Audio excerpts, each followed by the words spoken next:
Olá, pessoal! Hoje eu tô aqui para falar sobre um debate que vem mobilizando diversos setores da sociedade: a judicialização da saúde. É que no Brasil, o número de ações movidas por pessoas que tentam acesso a medicamentos, cirurgias e outros tratamentos não para de crescer.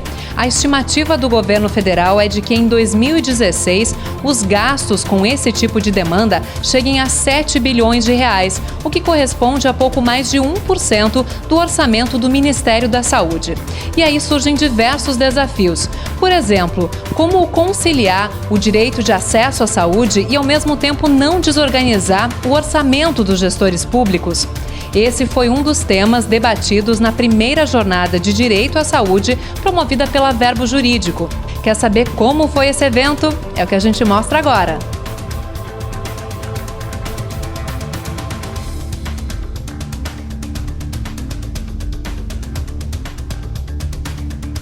Agora a gente apresenta um apanhado dos principais temas discutidos pelos palestrantes durante os 2 dias do evento. O Dr. João Pedro Gebran Neto, desembargador federal do Tribunal Regional Federal da 4ª Região, falou sobre a busca de uma racionalidade para a judicialização do direito à saúde. Na verdade, hoje nós temos um leque muito grande de ações e nós precisamos saber separar aquilo que é devido e aquilo que não é devido, aquilo que as pessoas têm direito e aquilo que as pessoas não têm direito.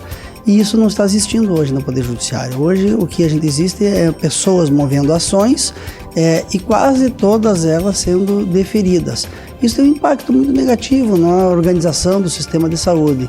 Então a ideia é trazer uma lógica para esse sistema.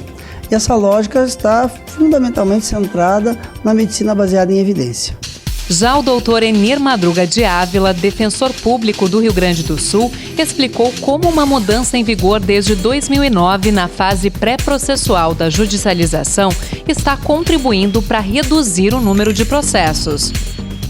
Bom, nós temos desenvolvido na Defensoria Pública desde 2009 um trabalho do conhecimento do sistema como um todo, no sentido de que a orientação que se dá ao assistido é de como acessar corretamente o sistema. Porque no mais das vezes o que se fazia era ingressar imediatamente com um processo na justiça sem que se houvesse esgotados a fase administrativa. Hoje, muito antes pelo contrário, a ênfase é tentar resolver administrativamente a situação do paciente sem que necessariamente se ingresse com o processo na justiça.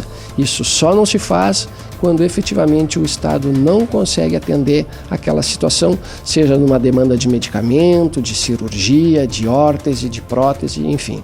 A responsabilidade penal médica também foi debatida.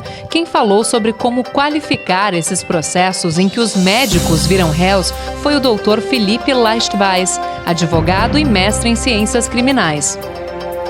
Existe hoje um processo em curso dentro do judiciário cada vez mais de questionamento também do ato médico dentro do cenário do processo penal e da questão do direito penal, como se faz o enfrentamento disso tudo. Porque o ato médico passa por outros questionamentos, outras situações que vão além dessa situação que comumente se sabe de erro, de situações envolvendo ações indenizatórias. Então, enquanto o médico também é levado, por vezes, dentro de um cenário do Poder Judiciário, a enfrentar situações enquanto réu. Sendo réu, existe um jogo a ser jogado, e esse jogo a ser jogado que nós suscitamos aqui no dia de hoje é uma situação de enfrentamento de paridade de forças. O que eu quero dizer com isso, em breves linhas, é que deve ser questionado o ato médico sempre. O médico não tem nenhum problema de ser colocado no banco do réu. Só que é necessário que tenhamos uma acusação delimitada, o órgão de acusação é o Ministério Público, teremos um juiz que é o terceiro imparcial e tem-se que dar a garantia a este profissional a exercer o seu contraditório efetivo.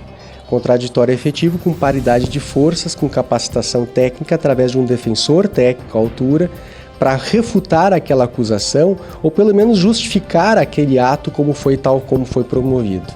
Existem garantias e as garantias também devem ser observadas, seja o réu médico, seja engenheiro ou qualquer outra pessoa da sociedade. Isso é fundamental. Este enfrentamento, este ponto de vista à luz da Constituição esta garantista, seria a premissa inicial para que nós conseguíssemos debelar situações hoje muito sérias que os profissionais acabam enfrentando. Na palestra do Dr. Lourenço Orlandini, procurador do Estado do Rio Grande do Sul, a discussão girou em torno dos problemas que a judicialização da saúde gera aos gestores públicos. Na verdade, o gestor público, quando ele se depara com uma ação judicial, ele vai ter a grande probabilidade de ter que fornecer aquilo que está sendo pedido, independente de do que está sendo pedido e para quem. Então, o gestor tem um grande desafio, porque ele vai ter um entendimento jurisprudencial que defende que aquilo ali tem que ser fornecido.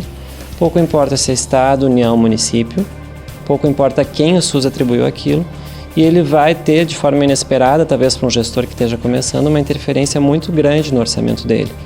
Hoje, se nós formos pensar no orçamento da assistência farmacêutica, compra de medicamentos pelo Estado, mais de 2/3 do orçamento de 2014 nesse setor, nessa parte, foi para atender a ordem judicial.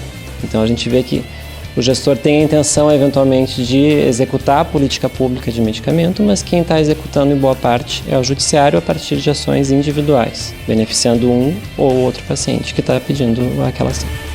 E para encerrar o debate, o Dr. Clênio Jair Schulze, juiz federal e ex-coordenador do Fórum da Saúde do Conselho Nacional de Justiça, avaliou o cenário e as perspectivas da judicialização da saúde no Brasil.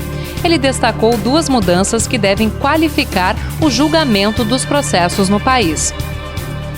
Então, essas duas se resumem no seguinte: uma inclinação forte do Poder Judiciário em adotar a medicina baseada em evidências, a partir de estudos aprofundados sobre os medicamentos e os tratamentos que são postulados, que são pedidos na via judicial, e esses estudos aprofundados já serão realizados pelo Instituto Sírio-Libanês, o Hospital Sírio-Libanês em São Paulo, a partir de um convênio celebrado entre o Ministério da Saúde e o Conselho Nacional de Justiça, e esses estudos são disponibilizados a todos os juízes do Brasil, e ao mesmo tempo o próprio Supremo Tribunal Federal passa a estabelecer novos requisitos na judicialização da saúde quando julga a ação direta de inconstitucionalidade que trata da lei da fosfetolonamina e deixa de uma forma muito clara que não se pode conceder medicamento sem comprovação de eficácia, de eficiência e de segurança, sob pena de não considerar o próprio direito à saúde constitucionalmente fixado.